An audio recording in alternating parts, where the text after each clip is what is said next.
Hi అండి, ఎలా ఉన్నారంతా? బాగున్నారా? Welcome to my channel. ఇది నేను దసరాకు పిండి వంటలు చేశానండి. వాటిల్లో ఇవి కారబిల్లలు.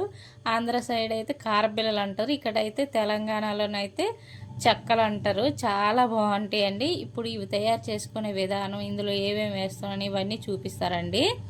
ఇందులో మనకు కొలత ఏం లేదండి. మనకు కావాల్సినంత పిండి తీసుకొని అందులో కావాల్సినంత ఉప్పు, రుచికి సరిపడగా ఉప్పు వేసుకుందాం అండి.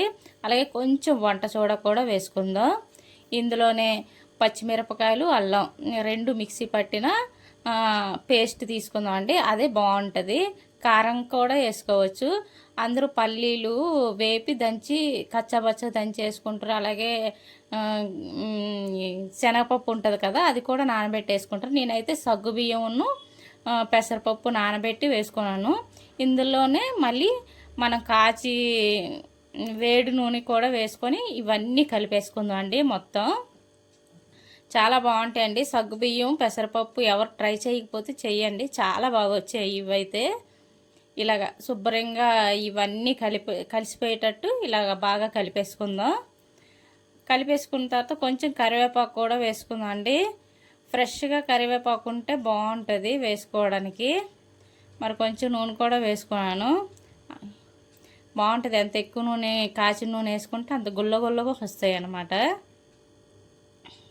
చెప్పాను కదా ఇందాకల్లా. ఇప్పుడు కరివేపాకు కూడా కొంచెం వేసుకుందాం. కొంచెం అది ఎక్కువ వేసుకుంటే అవి వేగుతాయి కదండి, అక్కడక్కడ తిన్నప్పుడు తగులుతుంటే చాలా బాగా అనిపిస్తుంది. నా దగ్గర కొంచెం కరివేపాకు ఉన్నది, అదే వేసుకుంటున్నాను. బయటికి వెళ్ళడానికి లేదండి, ఫుల్ వర్షం పడుతుంది, అందుకని కొంచెం కరివేపాకు ఉంటే అదే వేసుకున్నాను.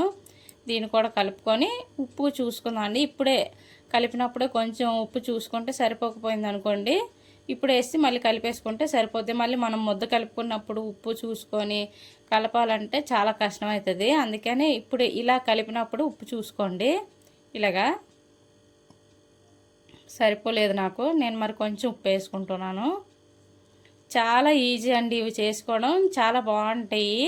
పిల్లలకైనా మనకైనా వరిపిండితో కదా, ఇంకే వేరే పిండిలు ఏమి వేయం కదా.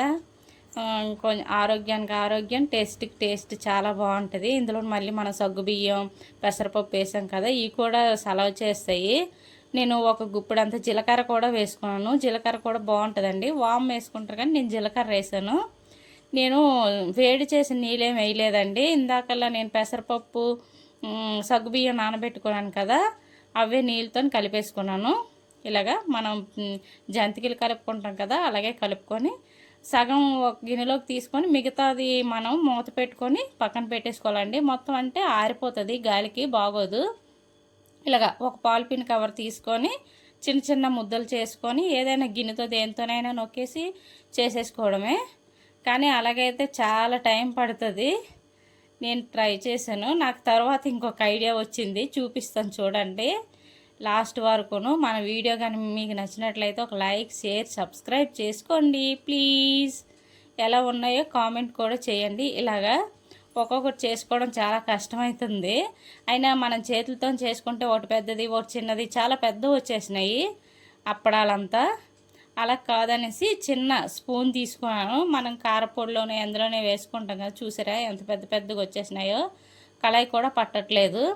అయినా ఇవి తినడానికి కూడా అంత ఇది ఉండదు, కొంచెం చిన్నవి చేసుకుంటే బాగుంటుంది కదా. ఇలా వేపుకోవడమే. తర్వాత నాకు ఒక ఐడియా వచ్చింది. ఈ వీడియో ఇవి ఎలా చేసుకుంటే ఒకేసారి ఒక 4-5 ఎలా చేసుకోవాలంటే, మనం నూనె ప్యాకెట్ కానీ పాలిథిన్ కవర్ కానీ ఉంటుంది కదా, ఇలా పెద్దదాన్ని చేసుకొని ఒక 5-6 ముద్దలు ఒకేసారి పెట్టేసుకొని ఇలాగా దానిపైన ఇంకొక కవర్ వేసి ఇలా నొక్కేసుకుంటే ఒక 5-6 ఒకేసారి అయిపోతుంది. ఒకే సైజు వస్తాయి చూడండి. చిన్న స్పూన్ ఏదైనా తీసుకొని దాంతో తీసుకుంటే చిన్న చిన్న ముద్దలు అన్నీ ఒకే సైజులో వస్తాయండి. ఈ ఐడియా కానీ మీకు నచ్చినట్లయితే ట్రై చేయండి. ఈ వీడియో పూర్తిగా చూసిన వాళ్ళకి అందరికీ థ్యాంక్ యూ.